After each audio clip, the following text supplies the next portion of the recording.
Leaving my corporate job at the age of 26 was probably one of the bravest things I've ever done. And I made some mistakes along the way, so it got really messy, but oh boy, was it rewarding. Today, I tell you about it all on episode 4 of our lovely series titled Reinvent Yourself, wherein I basically just share my life and my journey so far in hopes that that will inspire you and nudge you to look into your own life and see which parts of your life needs some little bit of reinvention. So today I tell you the story of why I left corporate at the age of 26 and just that whole mess that I created out of my life. So Dumelang Molweni and welcome to my corner of the internet. So it all starts with how I got into corporate. In episode 2, I detailed why and how I got to study law and why at the end of my degree, after studying my LLB degree, I didn't continue to pursue law in its traditional sense. I detail that in episode 2, so if you haven't watched it, please go check it out. So now I am at this point where I have gotten a job at a very prestigious company in Sentin. I'm working, I'm earning a relatively good salary for a fresh graduate, right? Things are good. I think I'm popping somewhat in life. Buy a brand new car. I live in Johannesburg. I relocated from Durban to Johannesburg. So it's all exciting. It's a new environment for me. And I'm working. I'm a corporate han or I'm a corporate girly, whatever you call it these days. There were no terms like that back then. But yeah, so life is good. And I continue, I work. So the first job that I got into this company, it was a contract job. So I was on a fixed term contract for 6 months. And after that 6 months, it got renewed for another 6 months. And at the end of the 6 months, it got renewed again for another 6 months. And during the third 6 months, I am thinking, I need something a little bit more stable. I want to be permanent in this company. I love working for this company. It's got a great work environment, set up. I absolutely loved it. It's wonderful culture, had wonderful culture. I don't know about it now, but back then it was chef's kiss. So I'm happy, but just this little thing that I'm not a permanent employee. So within the company, I start seeking out opportunities to get a more permanent position. And indeed, determined little girl, I am, when I seek out to achieve something, I put my head to it. So even then, I put my head down to, okay, what do I want to do within the business that's going to give me a permanent position, but also that's going to, just challenge me a little bit more than what I'm currently doing. Okay, cool. I then find the role that I'm like, okay, this is the role that I want to get. And I seek out the role, I apply, I get to be interviewed. In actual fact, the story of how I interviewed for that role is just always it's one of the most special stories of my life because, well, not of my life, but of my career, maybe. Because I had never interviewed in person before I interviewed for that role. When I interviewed to enter into the company, I was based in Durban and the people that were interviewing me were here in Johannesburg. So we'll do a video conference interview. They were called video conferences at the time. Again, it's all Zoom and Teams now, but there was none of that at that point in time. So I did video conferencing for my interviews, and it would be one person, two people interviewing me. And now, when I interviewed for this role that I was wanting to get internally when I'm already in the company, I remember going into a room. The interview was in Pretoria. I was in Pretoria, and 8 people walked in. 8 people. I was so intimidated. My goodness, I was so nervous. And another little bit of a story about my interview for this role is that a big tip, if you are having an interview, please, when they ask you, what do you wish to drink? Can we get you something to drink? Please ask for still water please don't ask for sparkling water, because you know what's going to happen when you ask for sparkling water. You're going to be burping throughout the entire time. So please ask for still water. I asked for sparkling water. So I was just out there trying to, like, conceal the burp. But anyway, that's just a whole lot of frivolous stories that I have no business telling you. But I mean, I'm a yapper of notes. So here I am. Anyway, I interview for this role, and these 8 people decide that, you know what, we like her, she's gonna get the role. I do indeed get the role. I move to Pretoria because now it's still same company, but the Pretoria branch. I don't want to call it branch, office, because branch is something else. Yeah, but the Pretoria office. So I moved to Pretoria, and I, just relocated even. So I don't only just change the office to Pretoria, that I go to Pretoria every day from Johannesburg. No, I literally relocate and go live in Pretoria. And boy, was it horrible. Hated every minute of living in Pretoria. My God, it was so bad. I literally feel like I cried myself to sleep every other day because of how miserable I was in Pretoria. It was cold, first of all. So cold temperatures make anyone would make anyone miserable. So it was cold. And I just felt like the people were also cold. I'm sorry, Pretorian people, but it was just not nice for me, at least. And the office as well, the culture wasn't the same as the Johannesburg culture. People are a little bit older in Pretoria. They have families. They live that life. Whereas I'm still young. So I don't I pretty much don't relate with a lot of people in the office, because people with families relate with each other. And so if you are just a 26-year-old, 25-year-old at the time, 25-year-old with no child, no husband, no prospects of getting married even. So yeah, you're kind of just an outlier. So personally, I'm miserable in Pretoria. Professionally as well, I'm not having the greatest of time, because yeah, the Praetorian people, they love their own. They love their own. I don't know how else to put that, but they love their own. They speak their language. They, both black and white people. White people, they speak Afrikaans. Black people, they speak Setswana, Dinsang. Yeah. So I'm an outlier. I don't speak any of these 2 languages, so I don't quite fit in with anyone in the office on a personal level. And on a professional level as well, I'm just like, yeah, what are we doing here? But anyway, COVID happens. COVID happens, and I always tell people that for me, the lockdown period was a saving grace for me. I know that a lot of things went wrong. A lot of people, lost their jobs, etc. And I sympathize greatly. But personally, it really did bring a lot of good in my life. First of all, it meant that we're not going to the office now. So the part where I'm miserable at work, at least it's removed, because now we are all working in our individual homes. But also, it just brought in clarity, because we were now not spending a lot of time interacting with people. So we're spending a lot of time with ourselves and really asking ourselves the important questions. So I asked myself some really important questions as well. I was like, girl, what do you want to do? Because this role that you've moved into, sure, it's a permanent role, but because now you're a permanent employee, you've got certain obligations, certain payment obligations that are coming out of your salary.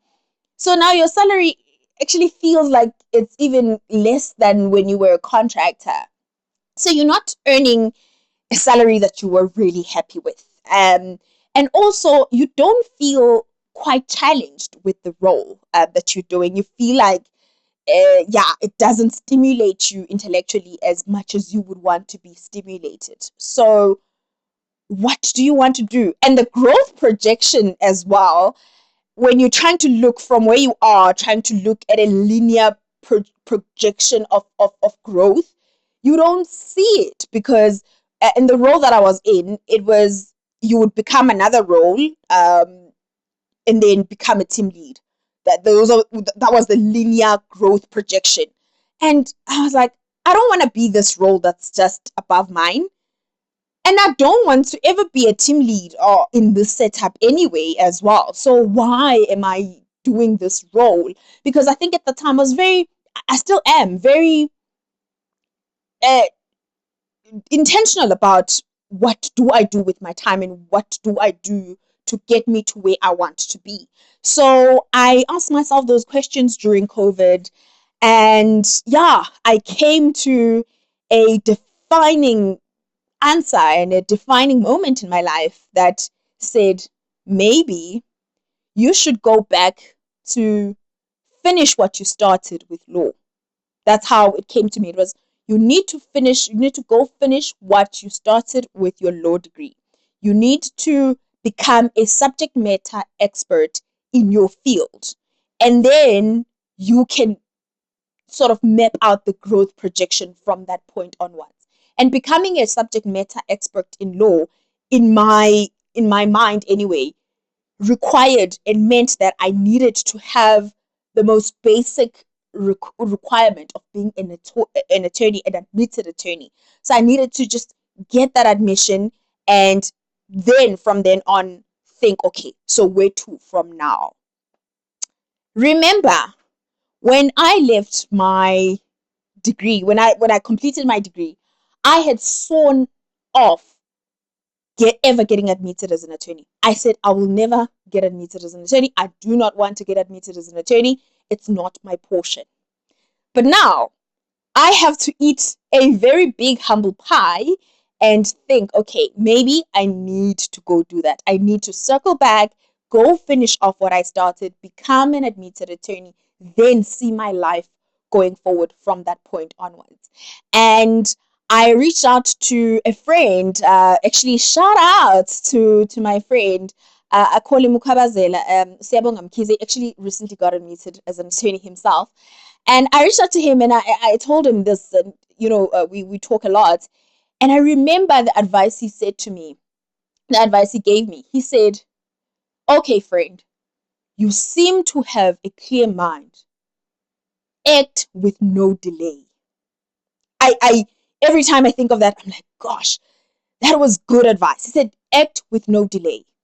And I acted with no delay. I remember that was in May 2020 when he said that. He said, act with no delay. And I acted with no delay, because then in that moment, I quickly realized that, okay, if I want to get admitted as an attorney, at this age, I probably don't want to do 2 years of training as a candidate attorney. I want to cut it down to a year at least. And you can do that if you do a course called Practical Legal Training, PLT. So I was like, okay, let me try to get my PLT. Let me do my PLT. In that moment, I applied.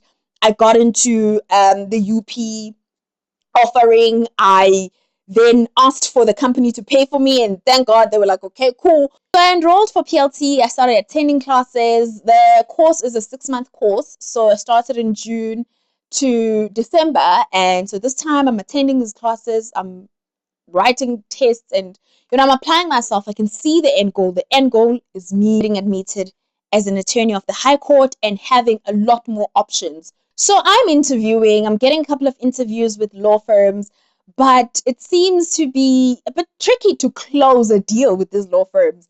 And I'll talk about that in another video wherein I'll detail just how hard it was for me to secure articles or get a job as a candidate attorney and what made it difficult for me.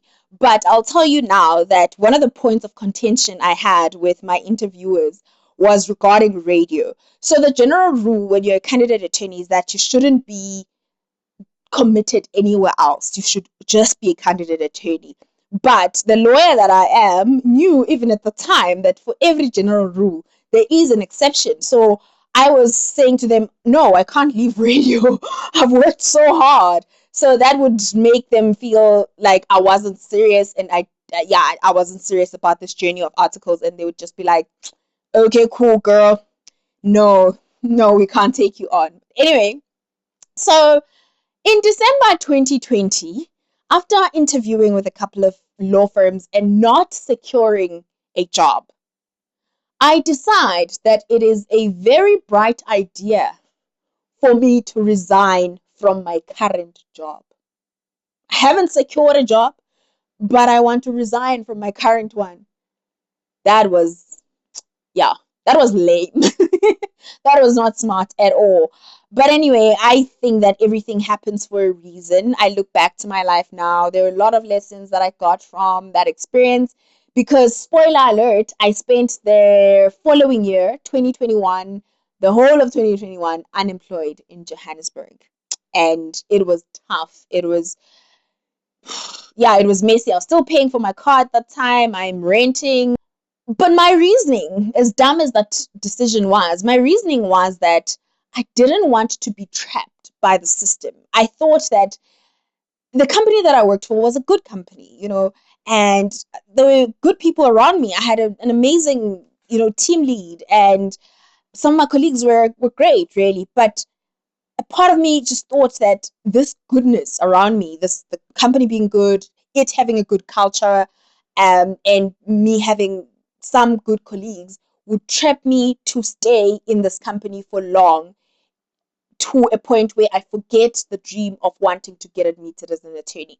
So yeah, that was my reasoning, that I don't want to be trapped by the system to a point of forgetting my dreams. So I want to pursue my dreams, and trapped. I don't want my mind to be clouded, or my judgment to be clouded by the goodness and the comfort that I am feeling or I'm experiencing at this company. So that was the one good way of looking at the whole thing. But I don't think that it was a smart move. I should have waited until securing articles. I would have saved myself from unnecessary depression and unnecessary stress, honestly. Anyway, I then secured. Then starting 2022, I got into the law firm, started with my articles, and we did some really great work. The company, or the law firm rather, had great clients that gave us quality work. So I really got to be exposed to, yeah, some really good legal training, and I was very grateful for that.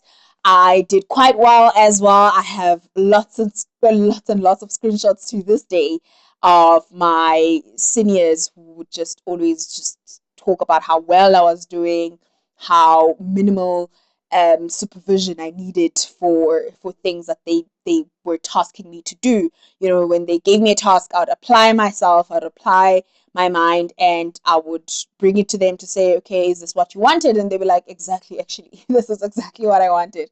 So yeah, I had a great time at the law firm. I did the corporate commercial department, rotated in the corporate commercial department. I also did commercial litigation. Didn't quite like that, but it is what it is. I had to do it. I had to rotate in the department.